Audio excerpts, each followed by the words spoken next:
Hello दोस्तों, नमस्कार। आज हम आपके लिए एक बेहतरीन ही पुस्तक लेकर आए हैं, जिसका नाम है थिंकिंग फास्ट एंड स्लो। तो आइए दोस्तों, आज हम इसी पुस्तक के बारे में संक्षिप्त में जानेंगे। दोस्तों, बहुत बार देखा गया है कि अगर किसी व्यक्ति को कोई निर्णय अचानक लेना होता है, तो वह तुरंत सही डिसीजन नहीं ले पाता। अगर वह तुरंत निर्णय ले भी लेता है, तो काफी हद तक संभावना होती है कि वह निर्णय गलत हो सकता है, क्योंकि जिस विषय पर निर्णय हमें देना होता है, उस तरह का विषय हमारे सामने कभी नहीं आया होता है। क्योंकि जब हम डिसीजन लेते हैं, तो हम अपने अलग-अलग नज़रिए से उस विषय के बारे में सोचते हैं। यह बुक आपके सोचने की क्षमता को बेहतर और मुश्किल समय में सही निर्णय लेने की क्षमता को बेहतर बनाती है। दोस्तों, इस बुक के लेखक हैं डैनियल कहनेमैन। आइए तो इस पुस्तक को हम 5 चैप्टर में समझते हैं। चैप्टर 1। चैप्टर 1 में 2 सिस्टम के बारे में बताया गया है। पहला फास्ट थिंकिंग और दूसरा स्लो थिंकिंग।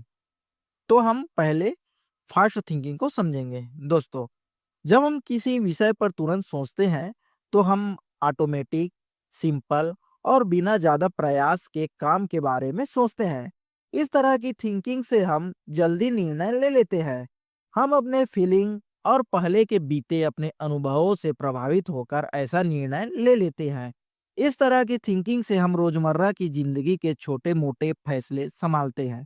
उदाहरण के लिए, किसी परिचित चेहरे को हमें पहचानना हो या सड़क पर अचानक डर के कारण रुक कर दाएं-बाएं देखकर सड़क पार करना हो, यह फास्ट थिंकिंग सिस्टम का उदाहरण है। अब जानते हैं सिस्टम टू स्लो थिंकिंग के बारे में। दोस्तों, इस तरह की सोच में हमें अधिक लॉजिकल, विश्लेषणात्मक और फोकस्ड रहने की जरूरत होती है।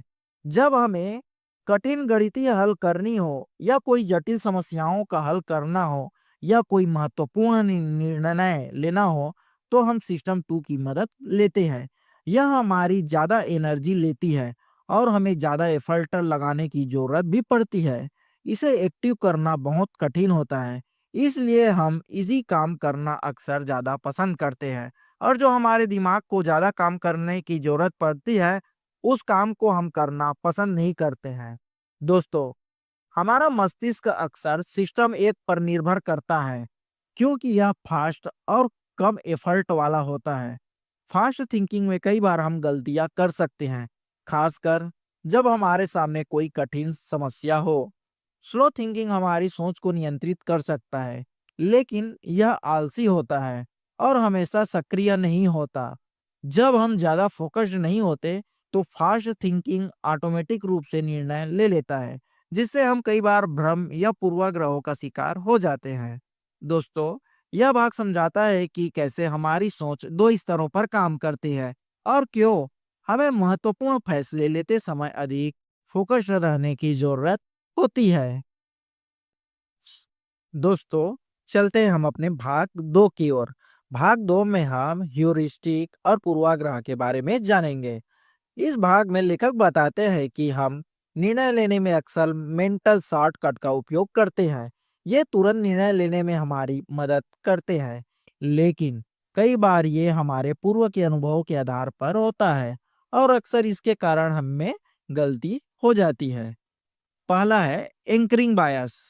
दोस्तों, जब हम कोई संख्या या जानकारी पहली बार देखते हैं, तो हमारा अगला निर्णय उसी के आधार पर प्रभावित हो जाता है। उदाहरण के लिए, यदि किसी वस्तु की कीमत पहले हमें 10,000 बताई जाए और फिर उसी को 3,000 ऑफ करके हमें 7,000 में दे दी जाती है, तो वह हमें सस्ती लगने लगती है, भली सी उसकी कीमत 5,000 क्यों ना हो।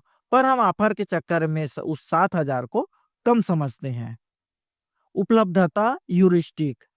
हम उन्हीं घटनाओं को अधिक महत्व देते हैं जो हमारे दिमाग में आसानी से याद आती है।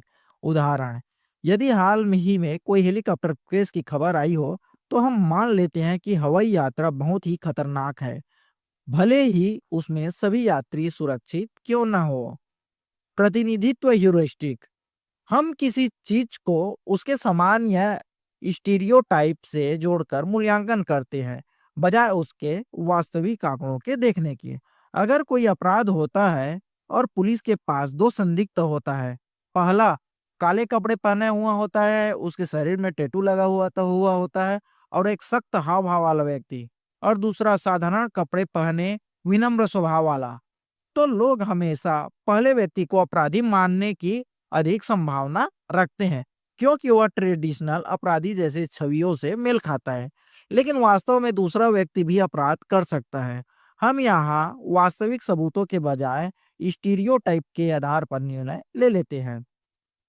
ओवर कॉन्फिडेंस बायस। दोस्तों, लोग अपनी भविष्यवाणी और ज्ञान पर अत्यधिक आत्मविश्वास रखते हैं, भले ही वे गलत हों। Framing effect. दोस्तों, किसी बात को हमारे द्वारा कहने का तरीका हमारे निर्णय को प्रभावित करता है। उदाहरण के लिए, यदि डॉक्टर कहे कि इस सर्जरी में 90% सक्सेस रेट है, तो यह अधिक पॉजिटिव लगेगा। लेकिन अगर वही यह कहे कि इस सर्जरी में 10% सक्सेस रेट है, तो लोग बहुत घबरा जाते हैं। दोस्तों, हम अक्सर तर्कसंगत सोचने के बजाय मानसिक शॉर्टकट का उपयोग करते हैं, जिससे पूर्वाग्रह उत्पन्न होते हैं। सही निर्णय लेने के लिए हमें अपने इन मानसिक जालों को पहचान करनी होगी और उन्हें कंट्रोल करना सीखना होगा। हमारी फीलिंग्स, हमारी उपलब्धता और हमारे द्वारा प्रेजेंटेशन का तरीका हमारे फैसले को इफेक्ट करता है।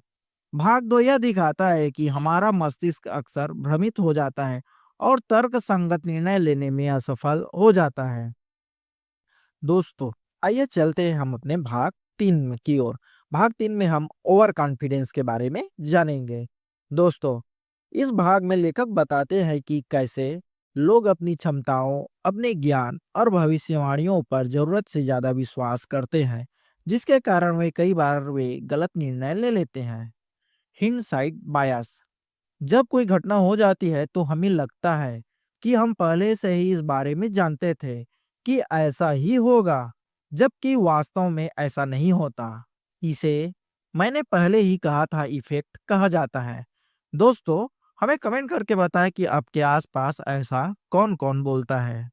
Illusion of understanding. कई लोग सोचते हैं कि वे दुनिया को अच्छी तरह से जानते हैं, लेकिन वास्तविकता में वे बहुत सारी अनिश्चितताओं को नजरअंदाज कर देते हैं। उदाहरण के लिए, लोग मानते हैं कि वे शेयर बाजार के उतार चढ़ाव को अच्छी तरह से समझ सकते हैं, लेकिन अधिकांश भविष्यवाणियां गलत हो जाती हैं। Illusion of validity. दोस्तों, जब कोई व्यक्ति किसी विषय में बार बार निर्णय लेता है और कुछ बार सही साबित हो जाता है, तो उसे लगता है कि उसकी भविष्यवाणी करने की क्षमता बहुत अच्छी है, जबकि यह महज संयोग के कारण भी हो सकता है। Planning falsies. दोस्तों, लोग अपने प्रोजेक्ट्स और कार्यों के लिए टाइम और रिसोर्स का आकलन करने में गलती करते हैं। वे हमेशा सोचते हैं कि काम जल्दी और आसानी से हो जाएगा, लेकिन असलियत में चीजें ज्यादा समय ले लेती है। जैसे सरकारी प्रोजेक्ट्स अक्सर तय समय और बजट से ज्यादा खर्च और समय ले लेता है। दोस्तों, ओवर कॉन्फिडेंस हमें गलत निर्णय लेने पर मजबूर करता है। हम भविष्यवाणी करने की अपनी क्षमता को जरूरत से ज्यादा आंकते हैं। भाग 3 यह दिखाता है कि लोग अपने सोच में तर्कसंगत होने का भ्रम पालते हैं, लेकिन वास्तव में वे अक्सर गलत आकलन करते हैं। दोस्तों, आइए चलते हैं हम भाग 4 की तरफ। भाग 4 में विकल्प के बारे में बताया गया है। इस भाग में लेखक बताते हैं कि लोग अपने मौजूद विकल्पों का मूल्यांकन कैसे करते हैं और जोखिम को समझने में वे कितनी गलतियां करते हैं। इसमें प्रॉस्पेक्ट थ्योरी को भी समझाया गया है, जो बताती है कि लोग लाभ और हानि को अलग-अलग तरीके से कैसे महसूस करते हैं। प्रॉस्पेक्ट थ्योरी यह सिद्धांत बताता है कि हम लाभ की तुलना में हानि को अधिक ज्यादा महसूस करते हैं। यदि हमें 100 रुपये मिल जाए तो हमें कम खुशी मिलती है। अगर वही हमसे 100 रुपया कहीं गुम हो जाए तो उसका दर्द हमें बहुत ज्यादा होता है। हानि से बचाओ। लोग हानि से बचने के लिए अनुचित जोखिम उठा लेते हैं। यदि किसी निवेश में नुकसान हो रहा है तो लोग उसे बेचना नहीं चाहते, इस उम्मीद में कि वह भविष्य में ठीक हो जाएगा, भले ही ये रणनीति उसकी गलत हो। संपत्ति इफेक्ट। दोस्तों, जब कोई चीज हमारी हो जाती है तो हम उसे अधिक मूल्यवान मानने लगते हैं।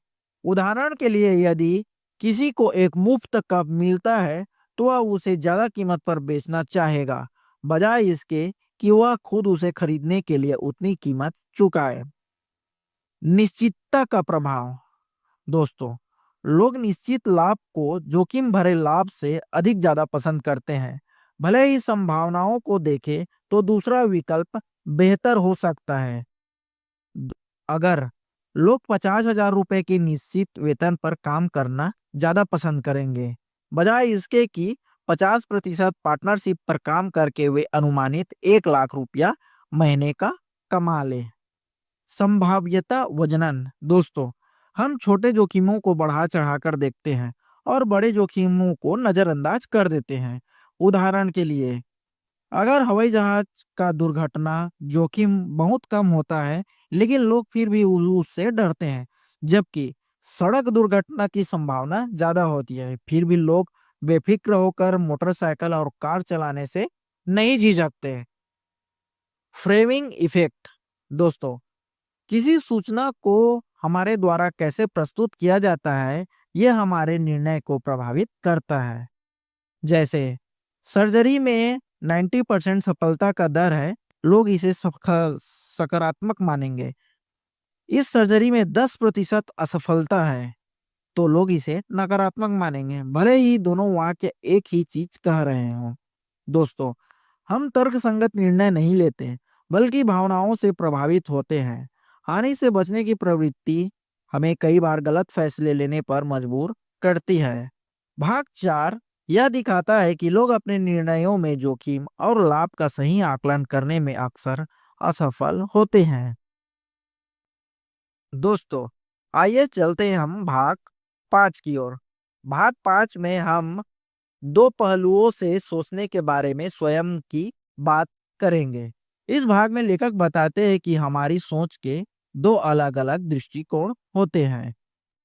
अनुभव करने वाला सेल्फ, जो वर्तमान में चीजों को महसूस करता है, और स्मरण करने वाला सेल्फ, जो भविष्य के फैसले अतीत की यादों के आधार पर लेता है। Experience versus memory.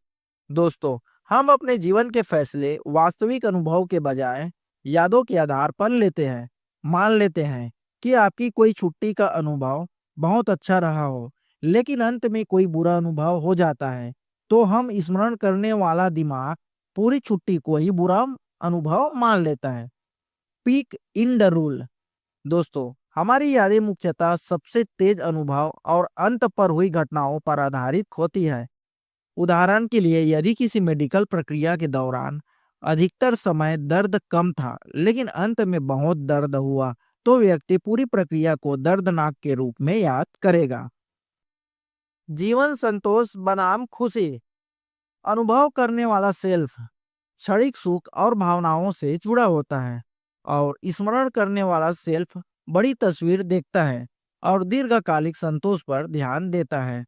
उदाहरण के लिए, कोई व्यक्ति एक ऊंची सैलरी वाली नौकरी कर सकता है जिसमें वह संतुष्ट महसूस करे, लेकिन रोजमर्रा की जिंदगी में खुश भले ना हो।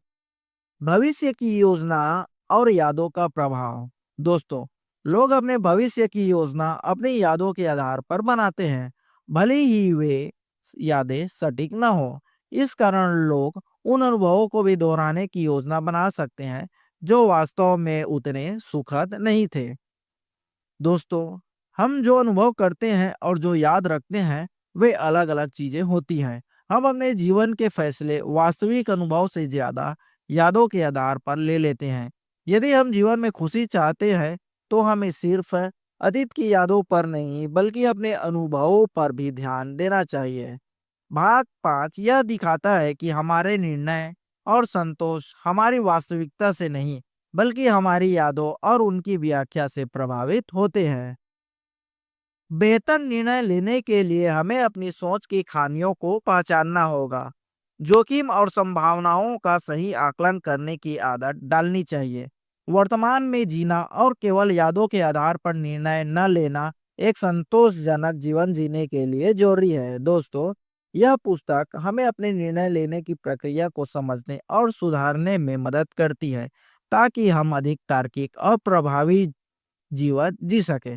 दोस्तों, यह बुक समरी आपको कैसे लगा हमें कमेंट करके जरूर बताएं। अगर अच्छा लगा हो तो हमारे चैनल को सब्सक्राइब और वीडियो को लाइक जरूर करें, और आने वाला वीडियो किस बुक पर बनाया जाए इसके लिए हमें कमेंट जरूर करें।